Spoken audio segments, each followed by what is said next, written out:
Governor, it's time for WWJVD.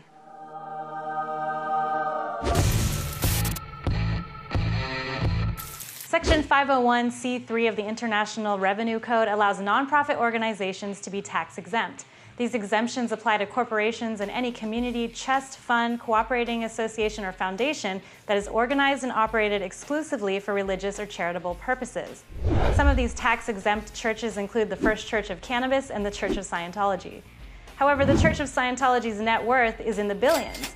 I want to know how an organization with that amount of money is considered a nonprofit. So what would Jesse Ventura do to make sure churches actually aren't profiting if they want to remain tax-exempt? Should they even be tax-exempt in the first place? Well, first of all, Brigitte, if we do what I want to do, you wouldn't have to worry about any of this. If they would abolish the income tax and go to a national sales tax, then there would be no exemptions whatsoever. It would be pay as you go. When you're looking at the situation like this, how come churches get a pass on taxes? Why is that?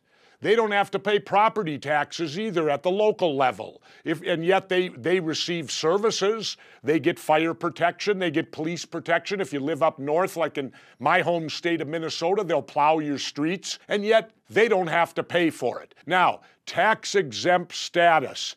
They're joining the National Football League, aren't they? There's another place with tax-exempt status. They don't have to pay taxes. You know, it's time for the government to get out of picking winners and losers and make everybody pay their fair share, because we all benefit and we all profit from the government in some way or form, and we all need to pay our share. Go to a national sales tax, abolish the income tax, and you don't have to worry about tax exempt anymore, because nobody would be tax exempt. Why is anybody allowed to be tax exempt when they benefit from the government and its spending and its taxation? And let me finish by saying this. If you're tax exempt, then you have no business being allowed to participate in elections. So for all those churches out there that put up anti-abortion signs and get political every fall, it's time we take away your tax-exempt status for doing that, because you should not be involved politically if you're not paying your end of taxes or carrying your end of the log. So churches and the National Football League, I don't think either one should be tax exempt. All right, well, let's turn to our vigilant viewers and wrap up today's episode. We asked all of you if you thought churches should pay taxes, and here's what you had to say. From Facebook, Venus F. Cortez says, nope, neither should the NFL. If you make a profit, you should be taxed like the rest of us. Well, that's what I said.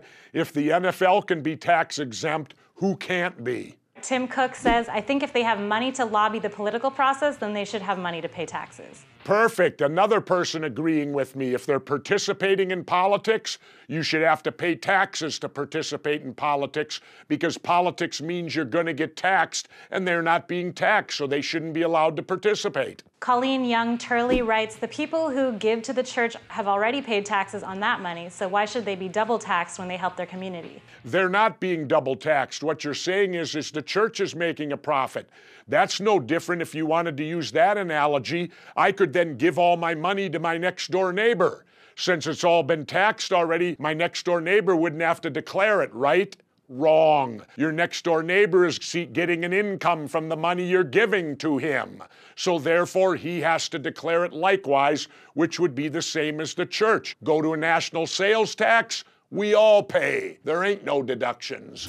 All right, from Twitter, we have @JustinRamos2000, who says, no, if they are not paying taxes, that means we have to pay on behalf of them. Yeah, that's true. Somebody's got to make up the difference, especially when they're receiving services, like your local churches.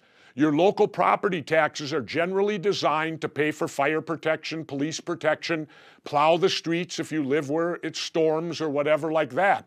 And if you've got entities out there that receive those types of benefits and don't pay for them, well, then everybody else has to pay that much more. If you're an atheist, why is it fair for you to have to pay double when something you don't even believe in, churches don't have to pay anything? @JasonBarrett33 says, not if they use services provided by local, state, and/or federal governments. What do you think about that? Well, again, they're using them.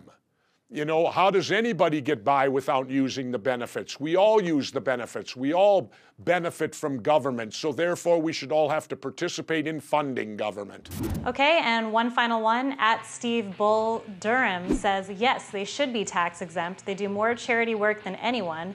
Then he asks, why do we want to tax everyone anyway? Well, because you do need a government, you do need roads, you do need interstate highways, you do need things that government must provide for the common good of an organized society. Otherwise, you'd have chaos, you'd have anarchy. If everybody had private ownership of roads, you'd have a toll every 50 yards that you'd be paying to drive across their land. So there has to be a public entity out there, and something has to pay for the government to function, and in a civilized, organized society, there must be government. It's really that quite simple. So there you have it. It's time for churches to pay up. Find me on Twitter at GovJVentura for more of me uncensored. And be sure to tune in to Aura.tv for more off-the-grid videos and interviews. Until next time, stay vigilant.